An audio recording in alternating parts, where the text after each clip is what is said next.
Hello friends, எல்லோரும் எப்படி இருக்கீங்க? எல்லாம் நல்லா இருப்பீங்கன்னு நினைக்கிறேன். இது சண்டே எடுத்த வீடியோ, அதாவது மார்னிங் டு மத்தியானம் வரை எடுத்த வீடியோ வந்து நான் உங்களோட ஷேர் பண்ணிக்கிறேன்.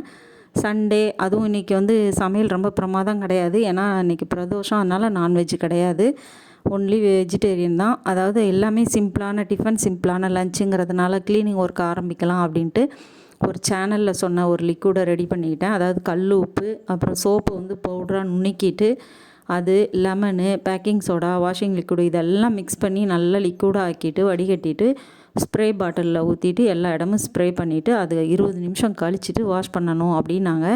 நான் அது மாதிரி செஞ்சேன். கிச்சன் ஓரளவு க்ளீன் ஆச்சு. பாத்ரூம் அந்தளவு என்னால் முடியலை. என் ஹஸ்பண்டும் கொஞ்சம் கொஞ்சம் ஹெல்ப் பண்ணாங்க. எங்களால் முடிஞ்ச அளவு ஓரளவு பண்ணேன். ஏன்னா எங்கள் தண்ணி வந்து உப்பு தண்ணி, அதனால் பாத்ரூம்லாம் நிறைய உப்பு கரை இருக்குது.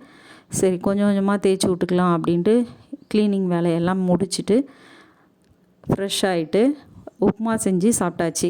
அடுத்து லஞ்சு செய்கிறதுக்கு சரி இன்றைக்கி புது குக்கர் எடுக்கலாம். பழைய குக்கர் 2 குக்கர் வந்து மக்கர் ஆகிடுச்சு. ஆல்ரெடி குட்டி குக்கர் ஒன்று புதுசு இருக்குது. அதில் வந்து எங்கள் ஷேடா பாப்பாவுக்கு இன்றைக்கி வெஜ்ஜுனால அதில் வச்சாச்சு.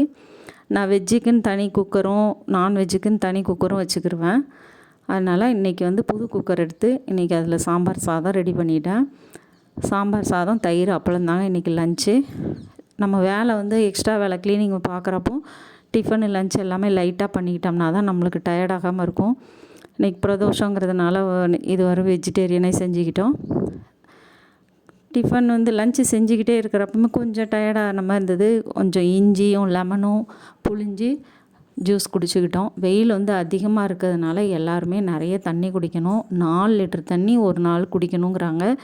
தண்ணியாகவே குடிக்க முடியாதுங்கிற பட்சத்தில் மோர், இளநீ, இந்த மாதிரி பதநீர்னு ஒன்று இருக்கும். அது தென் மாவட்ட சைடு நிறைய கிடைக்கும். பதநீர் நல்லா இருக்குங்க. அது அவ்வளோ ஒரு சுண்ணாம்பு சத்து, உடம்புக்கு நல்லது, குளிர்ச்சி தரும். அதை குடிக்கலாம்.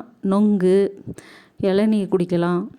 இந்த மாதிரி நம்ம குடிச்சிட்டு நம்ம உடம்பு வந்து குளிர்ச்சி ஆக்கிக்கணும். வெயில் அதிகமாக இருக்கிறதுனால கொஞ்சம் கவனமாக இருக்கணும். இந்த மாதிரி நீராகாரமும் ரொம்ப நல்லது. நீராகாரம் சாப்பிட்டா ரொம்ப ரொம்ப நல்லது. நம்ம சாதம் வைக்கிறப்பமே கொஞ்சம் அதிகமாக வச்சுட்டு மறுநாள் தண்ணி, அதாவது வடிக்கிற தண்ணியும் கலந்து ஊற்றி வச்சிடணும். அந்த பழைய சாதம் வந்து சாப்பிட்றது இந்த வெயிலுக்கு அவ்வளோ நல்லது. நீராகாரமாக ஒரு மிக்சியில் அடித்தும் குடிக்கலாம். சேஃபாக இருங்க. தேங்க்ஸ் ஃபார் வாட்சிங்.